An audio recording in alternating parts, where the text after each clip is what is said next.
emotoka ndoni kulisi ya warama no nozo nina ba plate zino mwaziraba mutoka bagiye kwasiza kizo kikino ngana ndoni kulisi atumiyo no mukuru nani zile motoka si butaagaliza oba mutima mubi naye obwavu mu nsi muno butandika na mutuwegwo. Toyinza kufuna mukisa gusaba mugagga kintu n'omusaba motoka nga n'ennyumba ekulemye okumaliriza. Lama muganda wange ne Kabaata ate ekyanneewuunyisiza ye Kabaata zaalaba ebintu bya Limelight n'abantu bwe bagudde.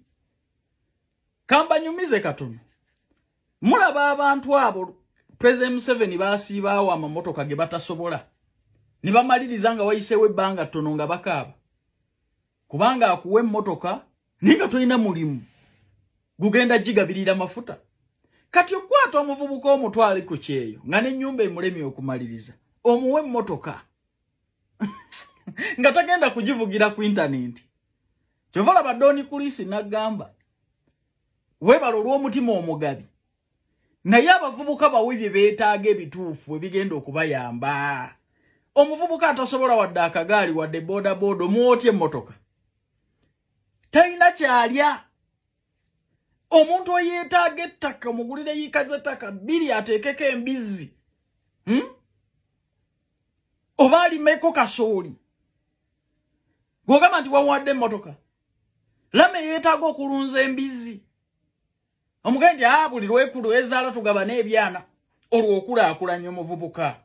Kwatamu katono gino emirimu gitambulirawo. Twetaaga abawala n'abalenzi kola mu ggwanga lya Kuwait bakola mu mawoteeri kuba ku namba zino wammanga noti 74 noti 6 72 68 4 oba noti 76 4 17 45 twetaaga abawala n'abalenzi kola nga ba waiter ne ba waitress ne ba cleaner mu ggwanga lya Kuwait. Salale ba cleaner eri milioni 1.5 salale waba waiter ne ba waitress milioni 2 bakuwaawo okusula bakuliisa transport obujjanjabi.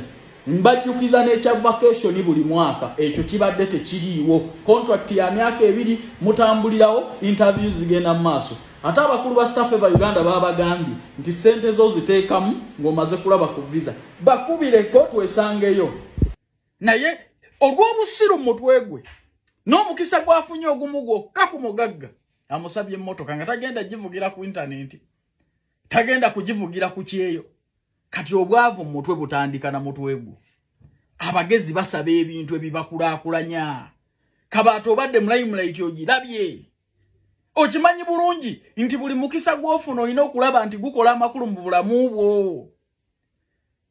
Tolina na sente zikola service wa mmotoka osaba mugagga mmotoka. Doni Kurisi wankoze bubi muganda wange.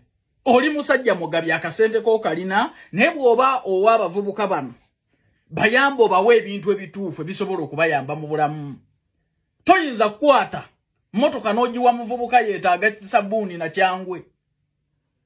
Lama yeetaaga kuwa kimbizi bavubuka bano abato mostira abato sirama yekka. Ndaba nnyo nga mubayamba nga mubakwatira omudidi gw'ensimbi sima emmotoka sima ebiki mubateeka mu malala mu bulamu bwe batannatuuka. Naye singa oba omukwatidde embizi emu n'omugamba embizi yiyo nkuwadde na nkulu bw'enaazaala tugaba n'obwana. Embizi bwezaala ebyana 8 muweeko ebyana 4 omugenga tutandika obulamu. Oba omuyigiriza okulunda ate n'omuwa kapito. Oye muvubuka gw'osikirinza obulungi ng'agenda kukulaakulana so muvubuka gw'oleese mu malala nga tasobola na kugagabirira. Atalina sente na mmotoka we parking omuwootya emmotoka.